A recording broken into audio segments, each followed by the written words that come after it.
지난주에 이어서 시작합니다. 자, 지난 시간에는 우리가 10년 단위로 60년대부터 10년 단위로 어떤 시기적 변화가 있었는지를 설명했었고요. 오늘 할 얘기는 그럼에도 불구하고 사실 그러한 10년 주기적 변화는 어떻게 보면 대중과 국민들과 사회 환경이 자연스럽게 만들어 오면서 정책이 끼어들었기 때문에 정책이 그걸 선도해 주면서 국민들하고 사회 환경 변화나 아니면 세계 시장 아니면은 뭐 월드 다른 나라의 글로벌 시장에서의 분위기 변화에 따라서 자연스럽게 만들어진 결과를 우리가 역사적으로 비평한 거라면 이 정부별 정책은 비평이라기보다는 이미 각 대통령들이 선거에 뛰어들면서 채용은 이렇게 해드릴게요 라고 말한 부분들이 있습니다. 그리고 거기에 아주 세부적인 정책들이 있지만 우리가 그것까지 다 기억할 수는 없고, 다만 이 특정 정권, 특정 대통령이 나라를 국정을 운영하던 시기에 어떤 특징을 가지고자 했는지 그런 것들을 한번 대통령 시기별로 한번 보고자 하는데요. 자, 우리나라가 지난번에 우리 지난 시간 7시기에 대해서 얘기했던 걸 생각해 보면 대통령별로 이게 우리 국가의 체육 정책이다, 스포츠를 이용한 정치다 라고 얘기할 수 있는 것은 김대중 대통령, 고 김대중 대통령 시기였던 국민의 정부부터입니다.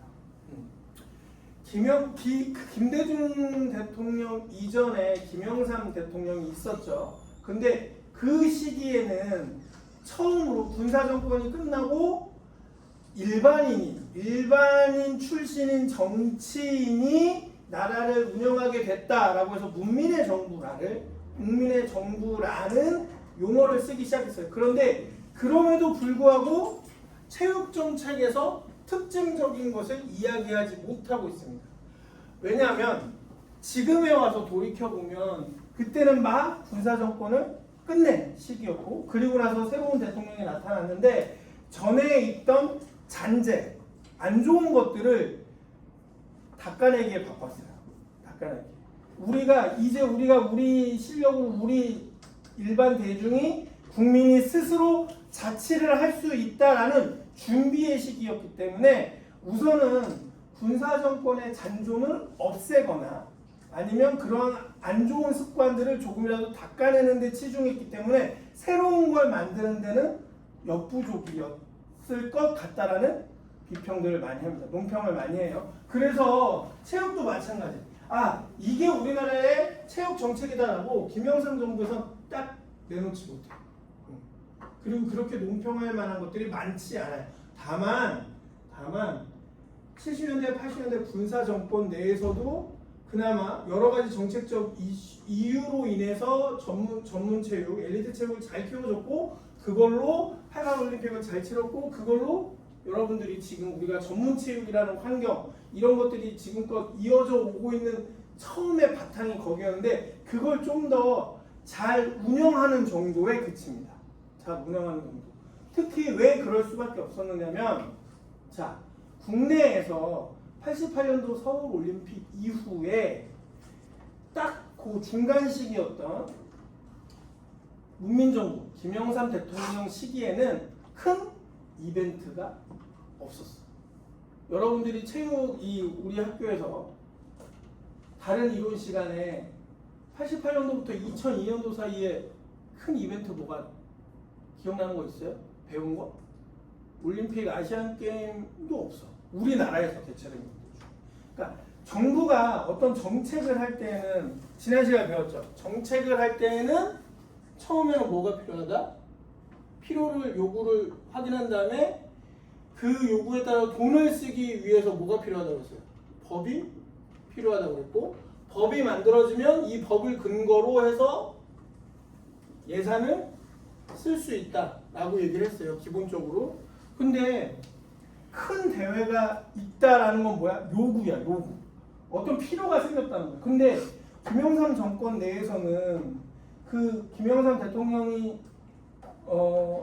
취임해 있던 그 시기에는 특별한 이벤트가 국제 이벤트 아주 큰 돈이 들어가는 이벤트가 국내에 없었어. 그러다 보니 크게 돈 들어갈 일이 없고 그리고 그 상황에서 생활체육은 올림픽이 끝난 걸 잘 이용하기 시작했고 올림픽이 끝나고 나서 전문체육도 잘 돌아가고 있으니까 딱히 어떤 게 더 중요하다라는 것보다는 우선은 군사정권 끝나고 체육, 문화, 예술 말고 다른 아주 중요한 산업이나 일반적인 정치나 산업, 국방에 힘써야 될 일이 많으니까 거기에 좀 더 신경을 쓰고 문화, 예술, 체육은 유지라는 거에 초점을 맞췄기 때문에 특별한 정책이 없었어요. 그리고 나서 지금 여기 나오는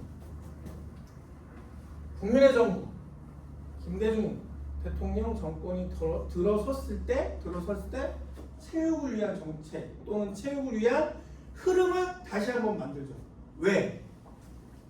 1998년부터 2003년이야. 뭐를 준비하고 뭐를 해야 돼? 여러분들 태어나기 전에 월드컵, 한일 월드컵을 해야 되거든. 자, 충분한 필요가 생겼죠. 필요가 생겼으니 법도 있어야 되고 그 법을 근거로 해서 예산도 써야 되고. 자, 월드컵 준비 때문에 수조 원의 돈이 들어가기 시작합니다. 그거를 대통령이 마음대로 쓸 수는 없고 그렇다고 해서 체육계한테 난 모르겠다 니네들 알아서 써라 니네들 알아서 해 난 돈도 안 빌려줄 거야 할 수 없죠. 그러니 당연히 정책이 나올 수밖에 없는 거야. 돈을 쓰려니 법도 있어야 되고 이런 것도 있어야 되는데 이렇게 할 바에는 어차피 이렇게 해서 큰 돈이 들어간다면 그걸 사후에도 낭비하지 않고 사후에도 잘 썼다라는 소리 들으려면 당연히 역으로 계산한 거야. 정책이 필요하겠구나. 체육도. 그동안의 군사정권이나 정치적 국방 뭐 이런 것들에 안 좋은 잔재들을 없애고 이런 거에 신경 쓰나 정신이 없었는데 체육도 문화예술체육도 정책이 필요하네. 그러면은 다른 분야들처럼 흐름을 만들어줄까? 자, 그런데 중요한 이때 김대중 정권이 정책을 만들 때 중요한 게 있습니다. 자, 우리가 이해하기 쉬우니까 2002년 월드컵이 있었고서 그리고 IMF를 벗어나기 시작했다는 거야. IMF가 딱 왔어. 근데 이제 막 벗어날 수 있는 경제 흐름이 조금이라도 도래할 수 있는 분위기를 만들어줘야 돼. 김대중 정권이 들어섰을 때는 이제 진짜 직격탄을 맞고 많이 경제가 안 좋아졌는데 이거를 벗어나야 될 거 아니에요. 그쵸? 평생 그러고 살 수는 없잖아. 그러니까 그런 IMF를 벗어나기 위한 사회적 분위기를 만드는데 활력소를 줘야 돼. 막 움직이고 에너지 넘치게 너무 사람들이 우울해 있으니까. 그래서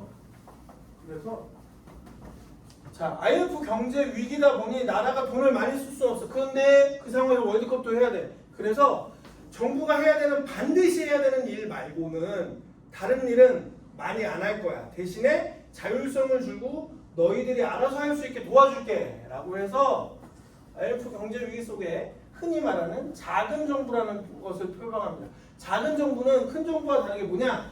국가가 최소한의 것만 관리한다. 모두 다 대중들, 국민들한테 자율성을 부여하겠다. 이런 흐름을 가지고 갑니다. 그 상황에서 체육 조직이 참 안타까운 일이지만 체육 조직이 축소되는 일이 벌어집니다. 이따가 체육 기구가 어떻게 변해왔는지를 보면 알게 될 텐데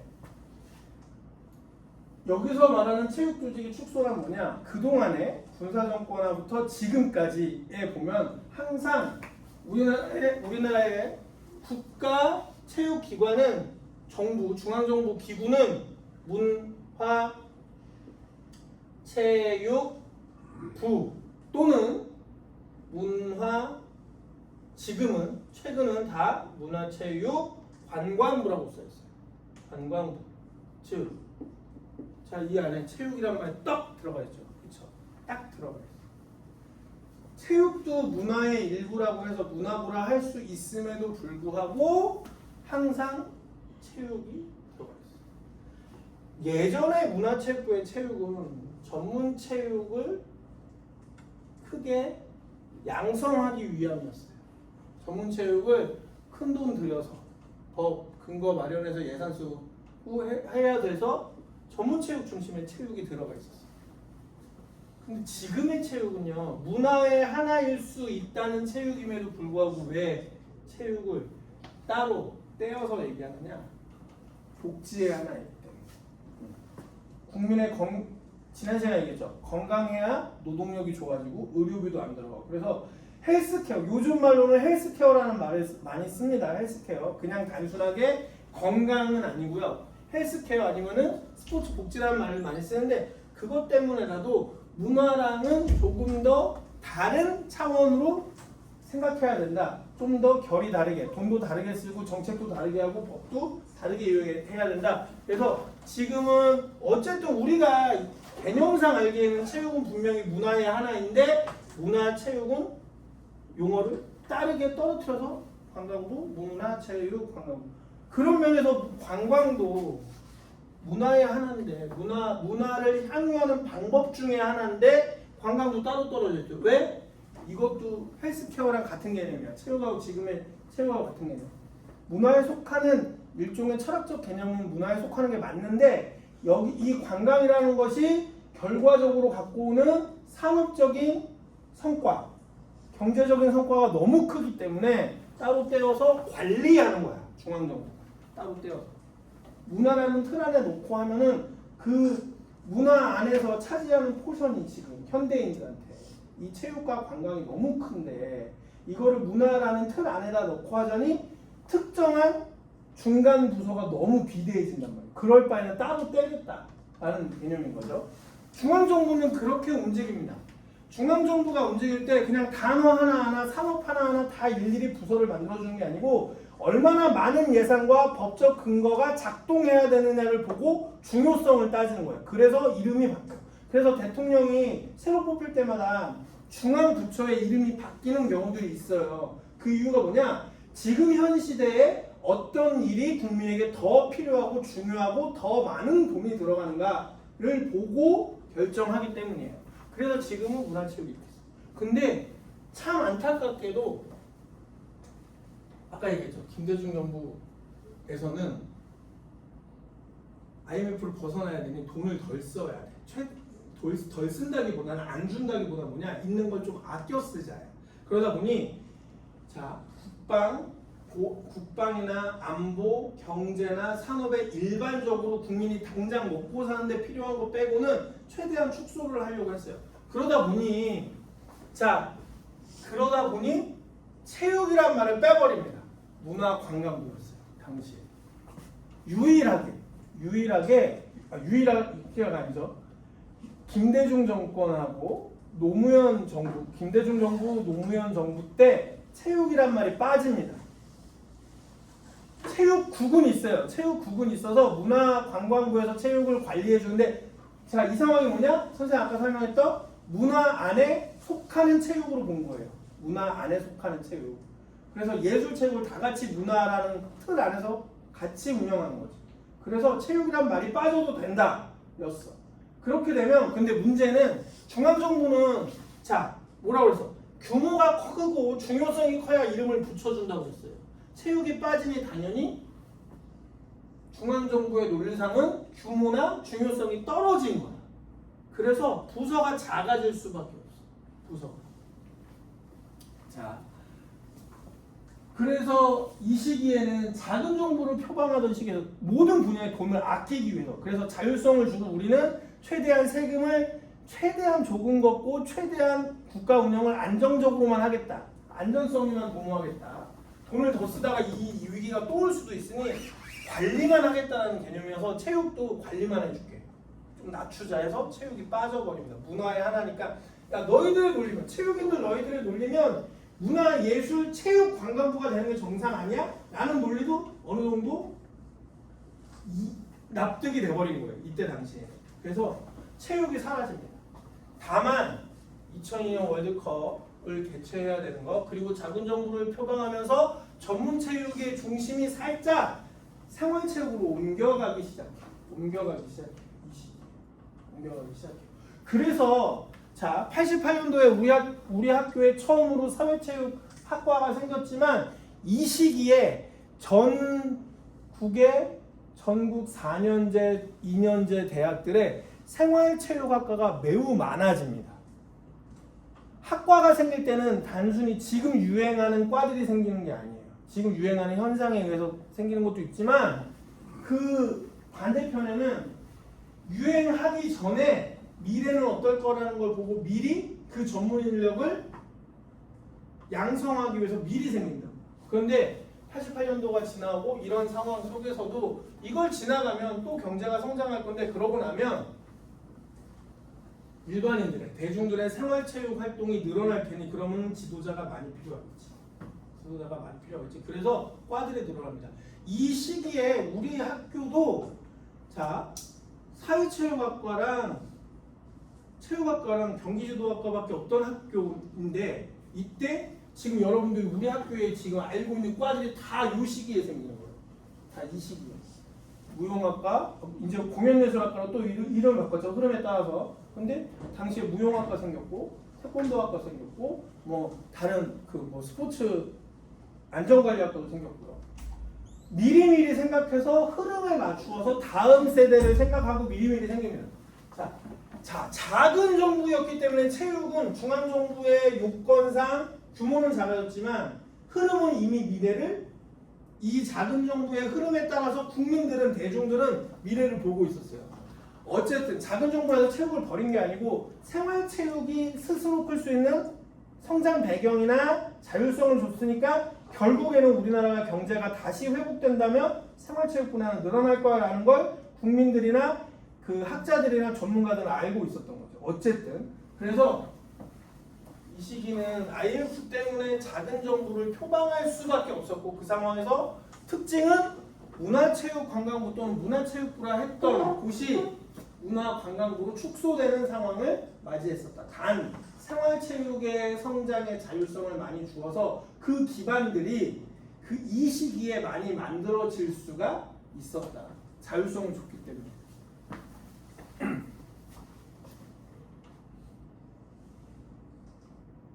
자, 그 다음 노무현 대통령이 취임했던 시기는 일명 참여정부라고 부릅니다. 여기까지가 막 정부, 우리도 왜 그 총학생회 선거하고 나면 총학생회 선거할 때 후보자들이 그 총학생회 선거를 하고 나면 총학생 회장이 우리 학교 이번 총학생회는 무슨 명칭을 붙이죠. 그래서 무슨 학생회, 무슨 총학 뭐 이렇게 하죠. 근데 그러한 개념이 나타난 게 김영삼 정부, 김대중 정부, 노무현 정부 때야. 정부 앞에다 이름을 붙였거든요. 자, 김영삼 정부는 뭐라고? 문민정부. 김대중 정부는 국민의 정부. 노무현 정부는 참여정부.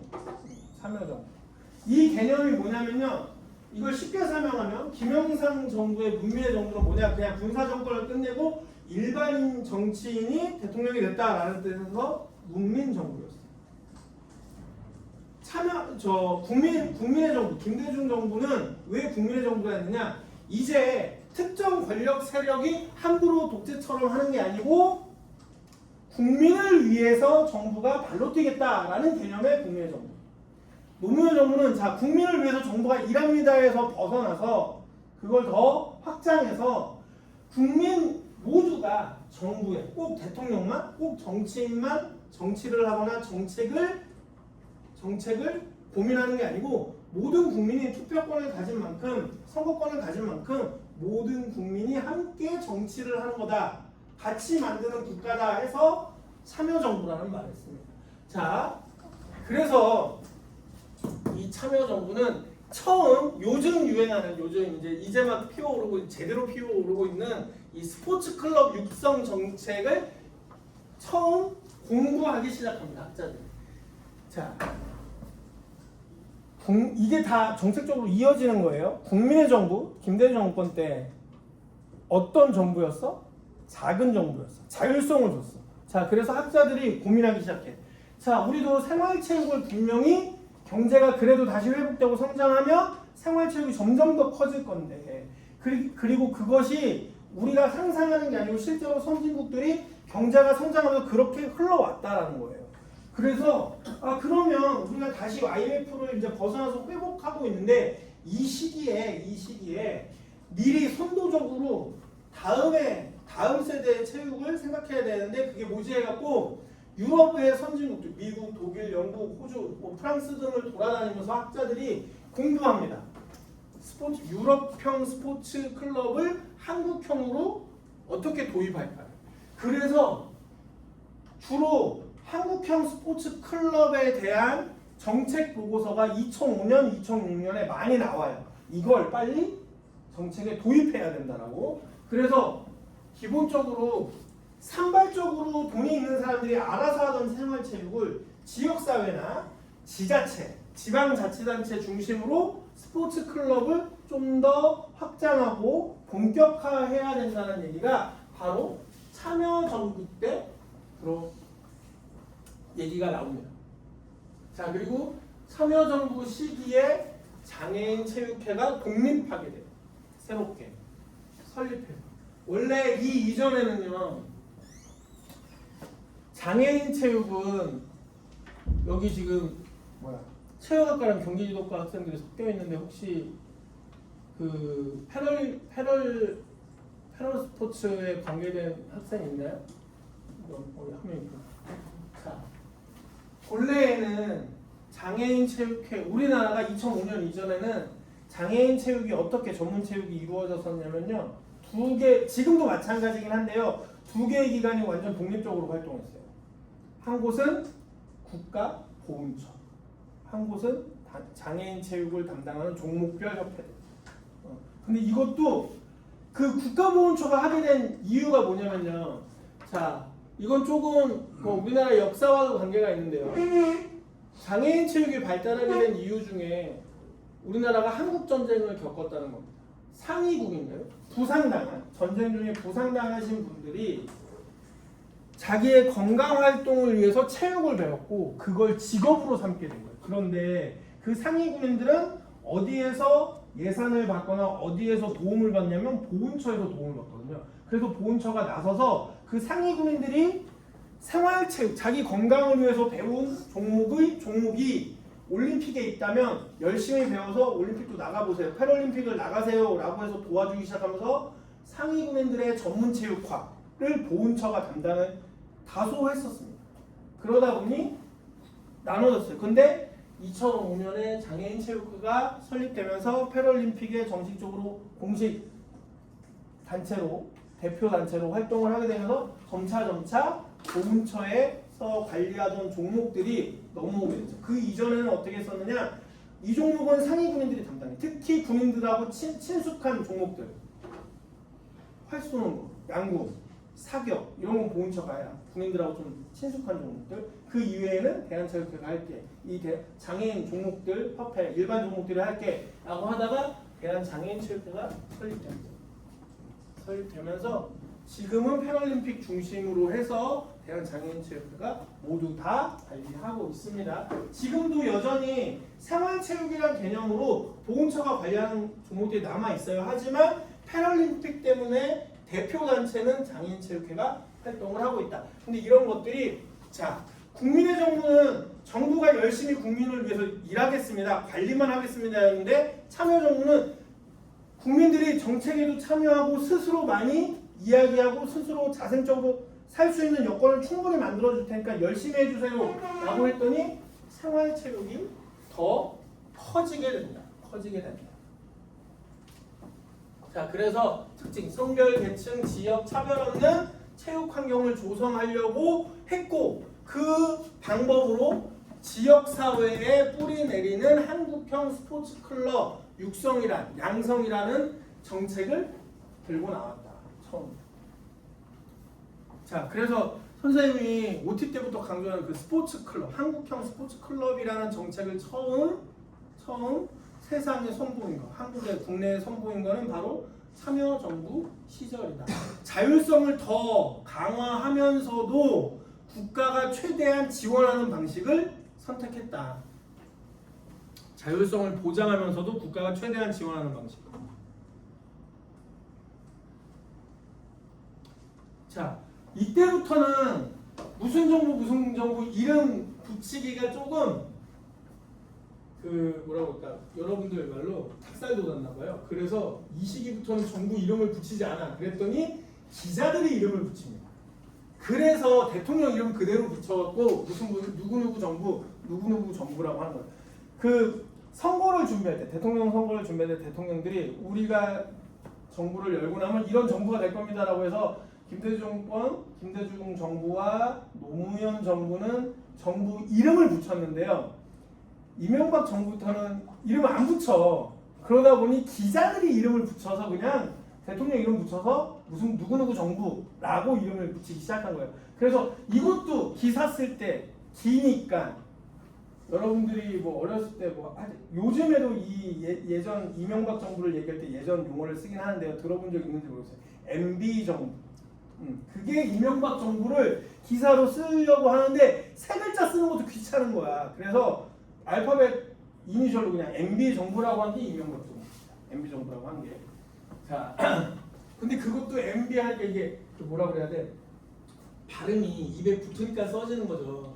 박근혜 정부나 뭐 뒤에 윤석열 정부나 지금 이재명 정부 같은 경우 알파벳 안 쓰잖아요. 이게 기자가 딱 썼을 때 입에 붙으면 써지는 거야. 근데 입에 안 붙으면 안 써진다고. 그래서 이명박 정부도 길어. MB라고 쓰자 했더니 입에 붙어. 발음이 편해. 그러니까 쓰게 된 거지. 근데 박근혜 정부 그래서 근해 그러면 GH 하는데 이상하잖아. 더 길어졌잖아. 그럼 못 쓰는 거고. 그렇죠?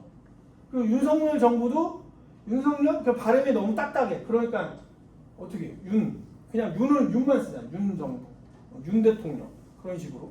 그래서 기자들이 기사가 읽기 편하고 읽어지기 편하게 만들다 보면 만들어지는 게 이런 이름들 같아요. 자, 아무튼 이명박 정부는 2008년도부터 2013년까지인데 자, 선거 운동 중에 표방했던 건 신나는 한국인, 스포츠로 신명나는다. 자, 이때부터는 자 한국형 스포츠 클럽이라는 정책도 만들었고 그 이전에 그랬더니 스포츠가 서서히 살아나. 그리고 우리가 아까 이 용어 얘기하면서 지금 체육계에서 항상 이 전문 체육 중심으로 아니면 생활 체육도 마찬가지지만 체육계에 좀 보수적인 사람들이 항상 얘기하는 게 있어요. 뭐냐? 보수적인 성향을 가지신 학자들이 이 체육자가 없어졌더니 무슨 일이 벌어지냐? 자, 체육자가 없어지면 뭐라고 그랬어? 조직이 축소될 수밖에 없다라고 했어요. 정부에서 이름 하나 사라지니까 축소되는 바람에 자, 안 그래도 국제 이벤트가 국내에서 별로 없었는데 올림픽이나 아시안게임 큰 대회는 없었는데 그러고 체육이라는 조직이 이름이 없어지면서 작아졌더니 그 두 명의 대통령 10년 그거를 체육계에서는 이렇게 부릅니다. 선생님이 이거는 아직도 이 자기의 그 개인들의 가치관에 따라 말하는 게 조금씩 달라서 여기다가 써놓지는 않았는데요. 보수적 성향을 가지신 분들이나 학자들이나 아니면 전문 체육을 꾸준히 해왔던 전문 체육계에 몸담고 계신 분들은 김대중 정부와 노무현 정부 때를 뭐라 부르느냐? 잃어버린 10년이라고 부릅니다. 잃어버린 10년. 왜 그렇게 부르느냐? 딱 그 시기에 국제대회가 없었을 뿐더러 우리나라의 국제 스포츠 성적이 떨어졌을 때예요. 88년도에 우리나라가 몇 위 했다고 혹시 역사에서 배운 적 있어요? 체육사에서? 올림픽에서? 우리나라 88년도 4위. 그리고 나서 꾸준히 10위권에서 왔다 갔다 했거든요. 그런데 88년도의 성적은 다시는 돌아오지 않습니다. 근데 이것도 명확하게 또 보수 성향을 가지신 분들 반대편에 있는 분들이 해석할 때는 어떻게 하느냐? 야, 88년도에는 우리가 개최국이어서 어드밴테이지가 있었잖아.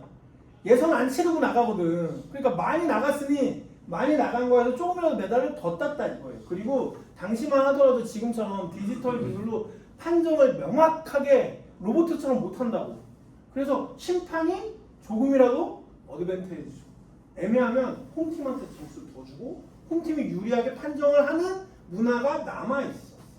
그러다 보니 한국이 개최국이니까 조금은 이 중에 태권도 있어요? 지금 여기 없나? 있어? 태권도에도 유명한 얘기가 하나 있어요. 홈 어드밴테이지와 관련된. 태권도에서 유명한 선수 2명 되라 그러면 우리 학교 출신은 아니지만 문대성하고 이대훈 선수가 있죠. 근데 문대성 선수와 관련된 얘기인데요. 뭐냐면 홈 어드밴티지랑 관련된 거야. 문대성 선수가 큰 아주 휘황찬란한 발차기로 KO를 시키고 금메달을 땁니다. 근데 그 현장에 계셨던 분들이 전하는 뒷얘기에 따르면 이런 얘기가 있어요. 뭐냐? 그리스가 개최국이었어. 아테네 올림픽. 그리스가 개최국인데 그리스가 마지막 날까지 올림픽 마지막 날까지 금메달이 없는 거예요. 금메달. 근데 문대성 선수가 뛰었던 그 헤비급이 그 체급이요. 그리스 선수가 굉장히 괜찮은 선수였어. 그래서 웬만하면 금메달을 가져가면 어떨까라는 얘기가 돌았대요. 근데 그게 문대성 선수 귀에 들어갔대요. 그래서 문대성 선수가 하나만 걸리면 난 그냥 KO시키고 끝날 거다. 그 생각만 했대요. 그래서 그 상황에 뒤돌려차기를 했는데 진짜 KO가 된 거야. 안 그랬으면 아마 판정으로 후일담이에요. 뒷얘기야. 이건 말 그대로 뒷얘기인데 후일담인데 만약이라도 거기서 KO가 안 났다면 자기가 3라운드까지 계속 3회전까지 갔으면 판정 패를 당했을지도 모른다라는 얘기를 들었다. 뒷얘기로. 그런 분위기가 있다. 그리스가 개최국인데 어떻게 금메달 하나도 못 따냐. 마지막 날까지. 그런데 마침 태권도의 헤비급에 가장 가능성 있는 선수가 결승전에 올라온 거예요. 그래서 아무 생각 없이 그냥 뒤돌려차기 돌렸는데 맞은 거야. 그래서 그렇게 홈 어드밴티지가 작동을 합니다. 하려고 해요. 예전에는 그랬어요. 요즘은 너무 디지털화돼 있어서 봐봐요. 우리가 프랑스 올림픽 때 이번 파리 올림픽 때도 펜싱 얘기 많았죠. 펜싱도 여러 가지 상황들이 있는데 만약에 우리가 프랑스 대표팀하고 게임하던 것들에서 분명히 예전 같으면 어드밴티지가 작동해서 프랑스가 가져갔을 수도 있어요. 근데 지금은 너무 디테일하게 다 보자. 느린 화면. 방법이 없어. 자, 그래서 전문 체육에서는 잃어버린 10년이라는 얘기를 합니다. 체육이라는 자가 없으면서 국제 성적이 뚝뚝뚝뚝 떨어져. 그래서 자, 새로운 대통령을 뽑을 때 선거를 할 때 많은 체육 전문가들이 이때부터 정신 차려요. 정신 차렸다고 해야 되나? 조금 방향을 다해야 합니다. 가치관을.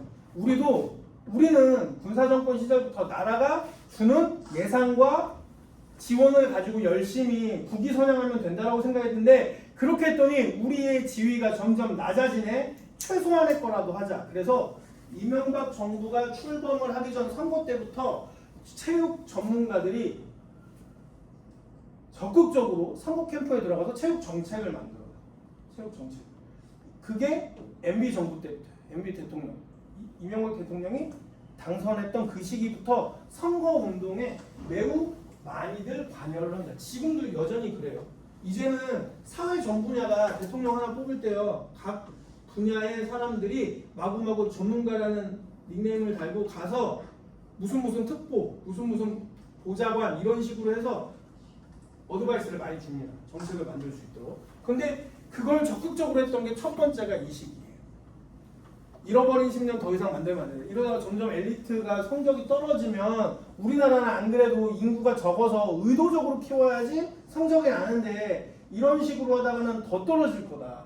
그게 무서워서 그런 것들이 좀 우려돼서 적극적으로 선거 캠프에 들어가서 정책을 만듭니다. 그래서 자 스포츠로 신명나는 나라 뭐 이런 비전도 만들고요. 집에서 15분 거리 안에서 원하는 스포츠를 즐길 수 있도록 산업과 정책과 행정을 만든다. 그리고 지역 스포츠 클럽 정착시켜서 더 활성화하고. 자, 이거는 생활체육인데 전문체육과 관계없는데 이건 왜 그럴까? 선생님이 OT 때부터 꾸준히 얘기하는 거예요. 스포츠 클럽이 많아질수록 뭐가 중요해? 점점 지도자가 많이 필요할 수밖에 없으니까. 그러니까 지역 스포츠 클럽 정착 및 활성화는 전문체육에도 도움이 되는 거예요. 모든 종목이 프로화할 수는 없잖아. 프로화할 수 없잖아. 자, 그리고 학생 선수회 그리고 생활체육을 강조하는 사람들이 있고 미국이나 유럽처럼 생활체육 속에서 스스로 선수가 돼야지 왜 일부러 의도적으로 하느냐. 그러면 안 돼. 그래서 보완으로 학생 선수의 학업과 운동 병행이라는 것에 좀 더 신경을 쓰자. 이런 정책들을 만들어냅니다. 그리고 항상 그 모범사 우리는 특화대학이긴 하지만 그럼에도 불구하고 모범 사례로 오전에 공부하고 오전에 이렇게 학습을 하고 오후에 훈련을 몰아서 하는 이런 방식을 계속 다른 뭐 중고등학교에도 계속 전파하고 하게 됩니다. 자, 이렇게 이명박 정부는 출범하면서 이렇게 하겠다라고 얘기를 합니다. 그런데 여기서 반전이 하나 생겨요. 좋은 쪽으로. 뭐냐? 이명박 정부 때 국내에서는 13년까지요. 국내에서는 큰 대회가 없었으나 이때 베이징 올림픽이 열렸는데 그때 우리나라 성적이 좋았어요. 2008년간 한 10년간, 한 20년간 88 올림픽 이후로 계속 들쭉날쭉하던 국제 스포츠 성적이, 특히 올림픽에서 성적이 2008년도에 갑자기 또 확 올라갑니다. 그래서 갑자기 슬로건이 생겨. 이때 없었어요. 정부가 출범하던 시기에는 없었는데 2008년도에 베이징, 정부가 출범해서 첫 해인 2008년도에 베이징 올림픽에서의 성적이 좋으면서 갑작스럽게 슬로건 하나가 등장합니다. 스포츠 강국에서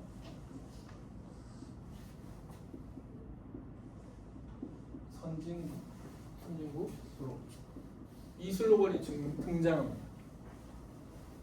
자, 우리가 열심히 전문 체육을 키워와서 그래도 올림픽에서 등락폭이 좀 있더라도 그래도 꾸준히 10위권에서 왔다 갔다 하지 않느냐. 그러다가 갑자기 확 안으로 쑥 들어와요.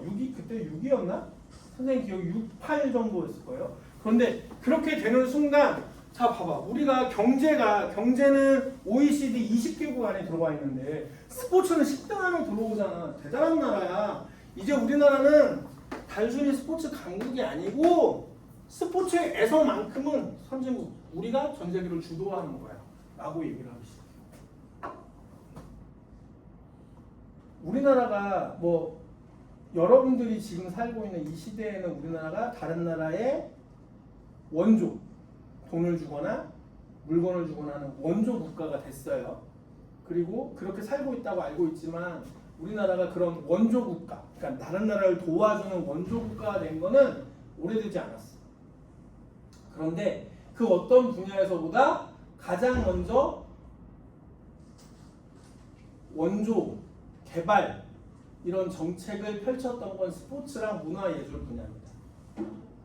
자, 다른 나라의 저개발 국가를 원조, 도와주는 사업을 ODA라는 약자로 부릅니다. ODA 사업이라고 불러요. 이거를 하는, 이런 ODA 사업을 하는 기구가 있습니다.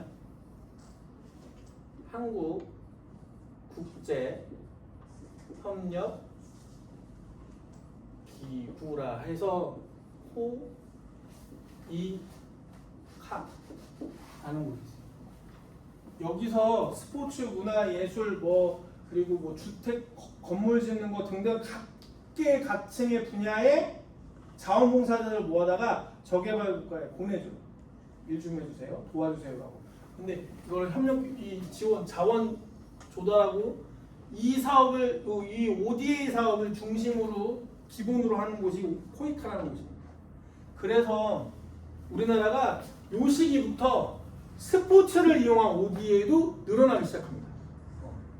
자, 우리나라가 당장에 한국형 스포츠 클럽이 커지진 않았어요. 유럽형 스포츠 클럽이 커지진 않았는데 저개발 국가를 마구마구 잘 도와준 우리도 다른 나라한테 조금 대접받고 다른 나라한테 멋있어 보이지 않을까라는 개념도 작동을 한 거예요. 그래서 우리 학교에 저개발 국가의 선수들이, 우리나라가 훈련 장비랑 장소가 좋으니까 우리나라 돈에 지원을 받아서, 우리나라 돈 지원을 받아서 대한체육회를 통해서, 문화체육관광부를 통해서 우리나라에 훈련 오는 저개발 국가 선수들 많이 있어요. 아프리카 쪽, 동남아 쪽.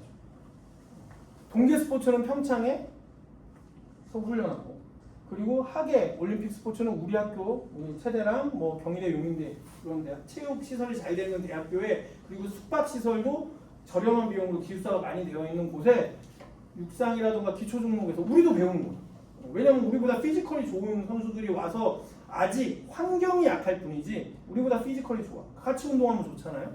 그래서 ODA 사업이라는 명목으로 한국에서 도와줍니다. 그런데 그게 활발하게 이루어진 게 2008년 베이징 올림픽 때 좋은 성적을 내면서 강국에서 선진국으로라는 캐치프레이즈, 슬로건이 나오면서부터예요. 자, 이러한 특징을 가지고 있다. 10분만 쉽니다. 각자 시기로 10분 뒤에 들어오세요.